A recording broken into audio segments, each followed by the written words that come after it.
ನಾನು ಯಾವತ್ತೂ ಕೂಡ ನನ್ನ ನಾಯಕರು ಅಂತಲೇ ಹೇಳ್ಕೊಬಂದಿದ್ದೀನಿ. ಇವತ್ತು ಕೂಡ ಅದೇ ಭಾವನೆಯಲ್ಲಿದ್ದೀವಿ. ನಿಮ್ಮ ಮೂಲಕ ಅವ್ರನ್ನ ಕೈ ಮುಗಿದು ಪ್ರಾರ್ಥನೆ ಮಾಡೋದು, ನಾವೇನಾದ್ರು ತಪ್ಪು ಮಾಡಿದರೆ ಪಕ್ಷದ ವೇದಿಕೆಯಲ್ಲಿ ಕರೆದು ನಮ್ಮನ್ನು ಕಪಾಲ್ ಕೊಡೆಯುವಂಥ ಹಕ್ಕು ಅವ್ರಿಗಿದೆ. ಮಾಡಿ ತಪ್ಪು ಮಾಡಿದರೆ. ಆದರೆ ಸಾರ್ವಜನಿಕವಾಗಿ ಪ್ರಿಂಟ್ ಮೀಡಿಯಾ, ಎಲೆಕ್ಟ್ರಾನಿಕ್ ಮೀಡಿಯಾದಲ್ಲಿ ನಮ್ಮನ್ನು ಇಲ್ಲ ಸಲ್ಲದ ಆರೋಪಗಳನ್ನು ಮಾಡುವಂಥದ್ದನ್ನ ಮಾಡಬೇಡಿ ಅಂಥೇಳಿ ನಿಮ್ಮ ಮೂಲಕ ಕೈ ಮುಗಿದು ಪ್ರಾರ್ಥನೆ ಮಾಡ್ತೀನಿ. ಆದರೆ ನಾನು ಹೇಳದೇ ಇರೋ ಮಾತು, ನಾನು ಮಾತಾಡದೇ ಇರೋ ಮಾತು, ನಿಮ್ಮ ಯಾವುದೋ ಬಿ ಫಾರಮ್, ಕೆಲವರು ಅಲ್ಲೇ ಇದ್ದೀರಿ.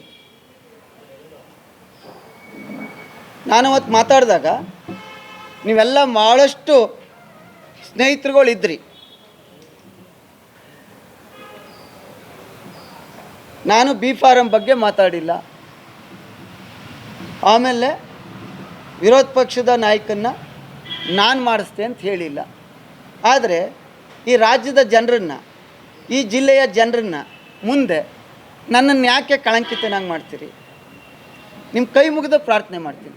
ನಾನು ಮೊನ್ನೆನೂ ಏನು ಹೇಳಿದ್ದು, ಚಾಮುಂಡಿ ಬೆಟ್ಟದ ವಿಚಾರನ ನಾನು ಇರೋದಿದ್ದ ನಿಮಗೆ ನೋವಾಗದಾದರೆ ಆಯಿತು, ನೀವು ಅಲ್ಲೂ ಬೇಡ, ಇಲ್ಲೇ ಹೇಳ್ಬಿಡಿ,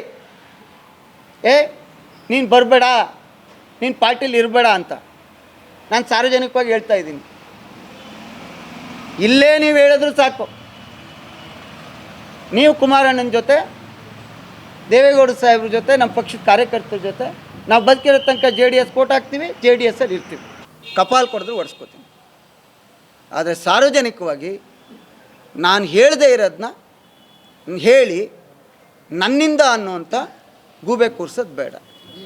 ಅವರು ಅಷ್ಟು ನಾನು ತೊಡಕಾಗಿದ್ದರೆ ಅವ್ರು ಒಂದು ಮಾತು ಹೇಳಿ, ನಾಳೆ ಬೆಳಗ್ಗೆಯಿಂದ ಯಾವುದೇ ಒಂದು ಸಾರ್ವಜನಿಕ ಜೀವನದಲ್ಲಿ ನಾನು ಕಂಡ್ರೆ ಅವ್ರು ಕರೆದು ನನಗೆ ಹೇಳಿ. ಜನತಾದಳದಲ್ಲಿ ನಾನಿದ್ದರೆ ಮಾತ್ರ, ಜನತಾದಳದ ಕಾರ್ಯಕರ್ತಿದ್ರೆ ಮಾತ್ರ ನನ್ನ ಶಕ್ತಿ, ಇಲ್ಲದೇ ಇದ್ದರೆ ನಾನು ಝೀರೋ. ಬೇರೆಯವ್ರಿಗೆ ಗೊತ್ತಿಲ್ಲ. ನಾನು ಮಂಜೇಗೌಡರು JDSಗೆ ಬಂದಿದ್ದಕ್ಕೆ ಇವತ್ತು MLC ಆದರು.